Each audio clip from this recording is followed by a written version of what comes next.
Shalom, selamat pagi Bapak, Ibu, dan saudara-saudara sekalian. Bersyukur untuk hari yang indah. Mari kita berdoa untuk menyiapkan mendengar renungan firman Tuhan pagi hari ini. Selamat pagi Bapa di surga, selamat pagi Tuhan Yesus. Terima kasih untuk penyertaan-Mu sepanjang malam hingga pagi hari ini kami bangun dengan tubuh yang sehat. Berikan kami telinga seorang murid untuk mendengarkan firman Tuhan, dan firman-Mu berakar dengan kuat di dalam pikiran dan hati kami sebagai pedoman hidup kami. Dalam nama Tuhan Yesus kami berdoa dan mengucap syukur. Amin.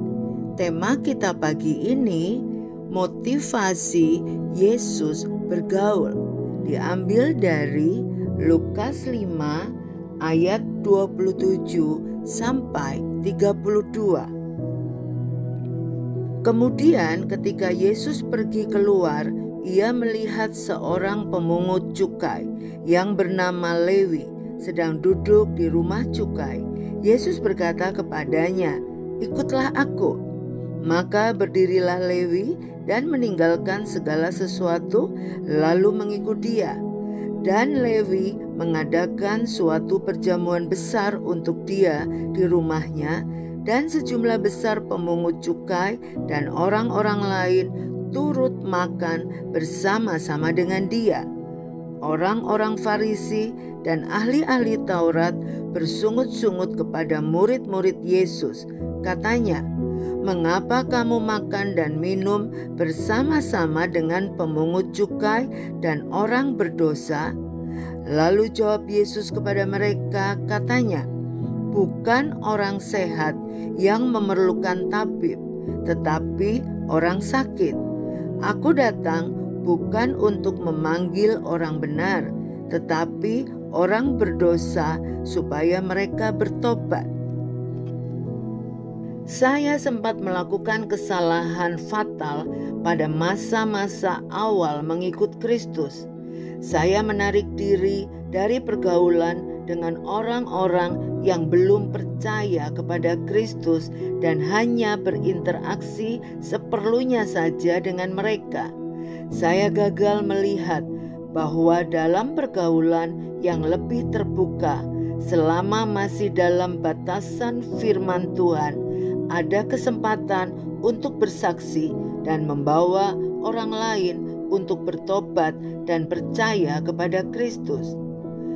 Persungutan orang-orang Farisi dan ahli-ahli Taurat karena Yesus makan bersama orang berdosa di rumah Lewi mungkin terdengar tak asing bagi kita. Mengapa kamu bergaul dengan pemuda bertato itu? Mengapa kamu masih ikut komunitas yang dipenuhi orang muda yang suka berkata-kata kotor? Mengapa gereja kita memperhatikan anak-anak yang hidup di jalanan? Merespon 3 pertanyaan ini, mari sejenak kita merenungkan jawaban Yesus terhadap pertanyaan dari para ahli agama tersebut. Aku datang bukan untuk memanggil orang benar, tetapi orang berdosa supaya mereka bertobat. Yesus tak sedang membuang waktu saat membaur bersama orang-orang yang dianggap berdosa, karena ia memiliki visi yang mulia supaya mereka bertobat.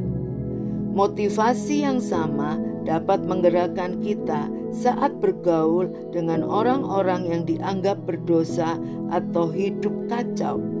Kenalilah dan bergaullah dengan mereka seraya berseru kepada Tuhan agar melalui kita mereka dapat mengalami perjumpaan pribadi dengan Kristus, lalu bertobat dari gaya hidup mereka yang tak berkenan kepada Allah.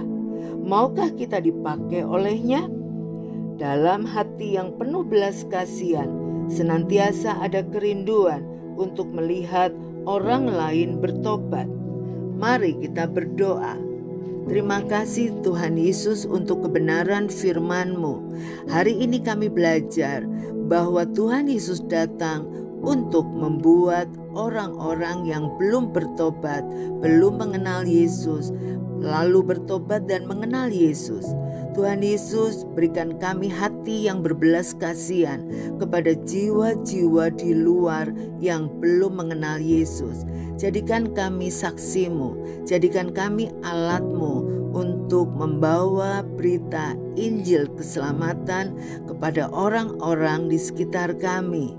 Kami percaya Tuhan Yesus akan menolong dan memampukan kami menjadi saksimu. Terima kasih Tuhan Yesus, dalam nama Tuhan Yesus kami berdoa dan mengucap syukur. Haleluya, amin. Tuhan Yesus memberkati.